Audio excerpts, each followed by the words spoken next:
Halo kelas 3, kembali lagi pada pelajaran kita hari ini, yaitu pelajaran matematika ya. Sebelum kalian menonton video ini, siapkan alat tulis kalian, buku catatan kalian, dan fokus mendengarkan penjelasan pada hari ini ya. Karena kita akan sama-sama belajar kembali tentang data. Tapi hari ini kita akan belajar membaca dan menafsirkan data dalam bentuk diagram gambar. Kalau sebelumnya dalam diagram batang dan tabel, hari ini kita akan belajar tentang diagram gambar ya. Tetap semangat anak-anak, perhatikan video ini ya. Nah, sebelumnya kita sudah belajar bahwa data dapat dibaca, ditafsirkan, dan disajikan dalam bentuk tabel ya, diagram batang, dan diagram gambar atau piktogram. Satu lagi ada diagram garis. Tetapi hari ini kita akan fokus bersama-sama belajar tentang diagram gambar atau piktogram. Nah, diagram gambar atau biasa disebut piktogram adalah penyajian data dalam bentuk gambar-gambar yang mewakili nilai-nilai tertentu atau mewakili banyaknya data ya. Mewakili itu artinya satu bisa mewakili atau satu bisa menggambarkan 1000 misalnya gitu ya. Satu gambar bisa menggambarkan 1000 data gitu ya. Jadi nanti kita lihat ya contohnya supaya lebih jelas.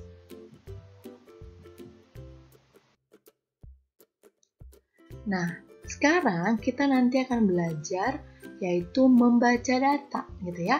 Membaca data pada diagram gambar. Nah, membaca data adalah menuliskan informasi yang tertulis pada diagram gambar. Jadi ketika kita bisa membaca, kita akan bisa nanti menuliskan informasi yang tertulis atau yang ada pada diagram gambar ya. Kemudian kita juga akan menafsirkan data ya. Sebelumnya kita juga sudah pernah menafsirkan data pada diagram batang ya, pada tabel juga. Nah, sekarang kita akan menafsirkan data pada diagram gambar ya. Menafsirkan itu adalah cara kita untuk mengambil kesimpulan atau menemukan informasi baru atau lainnya yang tidak tertulis pada diagram gambar. Gimana itu ya Bu ya? Makanya kita perhatikan nanti contoh ya, supaya kita bisa menafsirkan data melalui diagram gambar.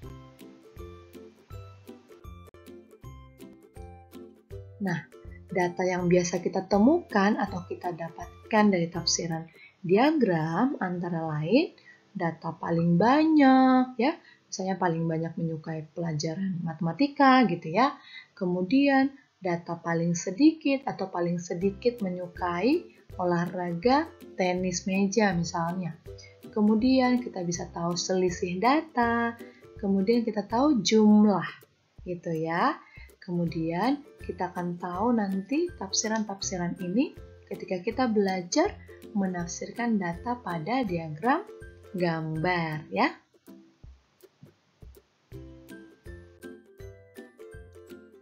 Nah, tanpa berlama-lama lagi, mari kita perhatikan contoh diagram gambar berikut. Nah, kita perhatikan ya. Di sini ada soalnya. Berikut adalah data banyak burung dari kertas origami yang dibuat oleh 5 siswa ya. Kita lihat datanya. Wah, ini dia datanya. 5 siswanya sudah ditunjukkan ya anak-anak ya. Ada Nina, ada Lani, ada Deli, ada Made, dan ada Tony ya. Kira-kira dari contoh ini berapa banyak burung kertas origami yang dihasilkan oleh anak-anak ini atau oleh 5 siswa ini? Kita perhatikan ya. Nah, Nina menghasilkan atau membuat 1, 2, 3, 4, 5 burung kertas origami ya. Kemudian Lani membuat 2, 1, 2. Deli membuat 1, 2, 3, 4. Membuat 4 ya. Made membuat 1, 2, 3 ya. Dan yang terakhir Tony membuat 1, 2, 3, 4, 5, 6 ya. Jadi ini adalah jumlah yang dihasilkan oleh siswa-siswa ini, yaitu burung kertas origami ya. Ini yang disebut dengan diagram gambar ya. Kemudian di sini ada keterangannya.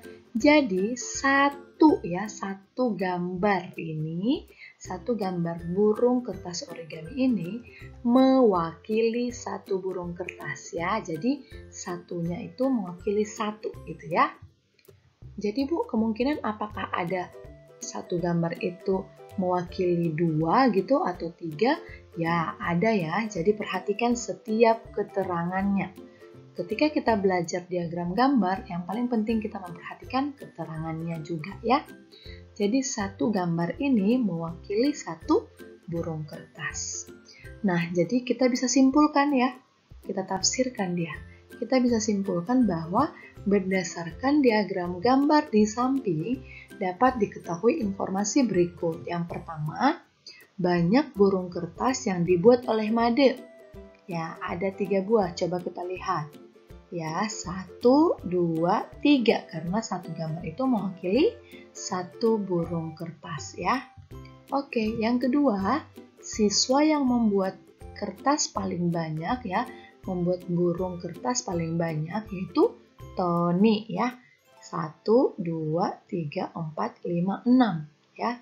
Karena selebihnya 5, 2, 4, 3. Hanya Tony yang 6. Benar ya? Kemudian yang ketiga, siswa yang membuat burung kertas paling sedikit adalah Lani. Coba lihat diagramnya. Oke, nah ada 2 ya dibuat Lani. Benar, dia paling sedikit. Kemudian, selisih burung kertas yang dibuat oleh Nina dan Deli adalah, lihat, selisih itu adalah pengurangan dari bilangan yang terbesar ke bilangan terkecil, ya. Jadi, lihat Nina, ada 5 burung kertas yang dihasilkan. Sedangkan Deli ada 4. Oke, kurangkan yang terbesar ke kecil. 5 kurang 4 sama dengan 1 buah. Jadi, ini adalah salah satu contoh diagram gambar. Selanjutnya, nah, kita perhatikan contoh nomor 2. Berikut adalah data banyak siswa dari kelas yang mengikuti lomba melukis pada diagram gambar berikut ya. Ini dia ya. Kelas 1, kelas 2, kelas 3, kelas 4, kelas 5 dan kelas 6. Masing-masing siswa ya, banyak siswa yang mengikuti lomba melukis. Untuk kelas 1 ada 1, 2, 3 ini ya, gambar-gambarnya ya. Oke. Nah, di sini ada tabelnya berisi gambar-gambar. Nah, jangan lupa perhatikan keterangannya ya. 1 bulatan hijau ini ya, hijau ini mewakili 2 orang siswa. Ingat, 1 bulatan hijau ini mewakili 2 orang siswa. Gimana maksudnya ya Bu ya? Berarti untuk kelas 1 ada ya berapa banyak siswa? Kalau 1 ini mewakili 2 siswa gitu ya. Berarti ada 2 tambah 2 tambah 2 tambah 2 ya. Walaupun ada 4 gambar bulatan hijau, itu harus kita kali 2 karena satunya ini mewakili 2 siswa. Ya, mengerti ya anak-anak ya? 1 gambar bulatan hijau ini mewakili 2 siswa. Jadi contohnya nih, kelas 1 berarti berapa banyak siswa yang mengikuti lomba melukis? Berarti ada 1, 2 gitu ya. Ini 2 siswa ya. 3, 4 ada 4 siswa. 5, 6 gitu ya. Ada 6 siswa. 7, 8 ada 8 siswa ya. Atau bisa juga karena ada 4 bulatan hijaunya langsung kalikan dengan 2 karena 1 bulatan mewakili 2 siswa. Oke, begitu seterusnya ya. Lalu dari tabel ini kita bisa dapat informasi. Yang pertama, banyak siswa kelas 1 adalah 4. Ya, 4 gambar dikali dengan 2, yaitu 8 siswa, karena ada 4 gambar bulatan hijaunya. Ya, jangan lupa, 1 bulatan hijau mewakili 2 orang siswa. Kemudian, kelas yang memiliki siswa paling sedikit adalah kelas 5, yaitu siswa yang mengikuti lomba melukis ya. Yaitu 5 ini ya, 5 gambar ini dikali dengan ya kelas 5 ya, 3 gambar ya. Oke, 3 gambar pada kelas 5 ya. Itu dikali dengan 2 karena satunya mewakili 2 siswa. Itu 3 gambar dikali 2 sama dengan 6 siswa. Oke, selanjutnya kelas yang memiliki siswa paling banyak adalah kelas 2. Kenapa? Karena kelas 2 ada 8 gambar nih ya. Oke, ada 8 gambar. Jangan lupa kali 2, karena 1 gambar bulatan hijau ini mewakili 2 orang siswa sama dengan 16 siswa. Kemudian, selisih banyak siswa kelas 6 dan siswa kelas 5 adalah kelas 6, lihat kelas 6. 1, 2, 3, 4, 5, 6, 7. Berarti ada 7 bulatan hijaunya. Langsung kali dengan 2, karena mewakili 2 orang ya. Kali 2 sama dengan 14. Kemudian, selisih itu pengurangan ya. Dikurang dengan siswa kelas 5. Kelas 5 ada berapa gambar? 1, 2, 3. Oke, 3 kali 2, karena 1 gambar mewakili 2 orang siswa.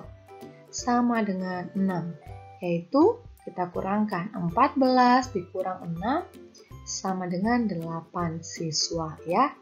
Oke anak-anak, mudah ya. Jadi ingat, pada diagram gambar yang perlu diperhatikan adalah keterangannya. Ya, gambarnya itu mewakili berapa siswa ya, atau berapa orang gitu ya. Nah, demikian pembelajaran kita hari ini. Terima kasih anak-anak sudah memperhatikan dengan baik. Ya, kalau kamu masih bingung, perhatikan lagi penjelasan Ibu pada video yang tadi ya. Karena kalian akan berlatih mengerjakan latihan soalnya. Ya, tetap semangat belajar. Dadah, sampai bertemu pada pembelajaran berikutnya.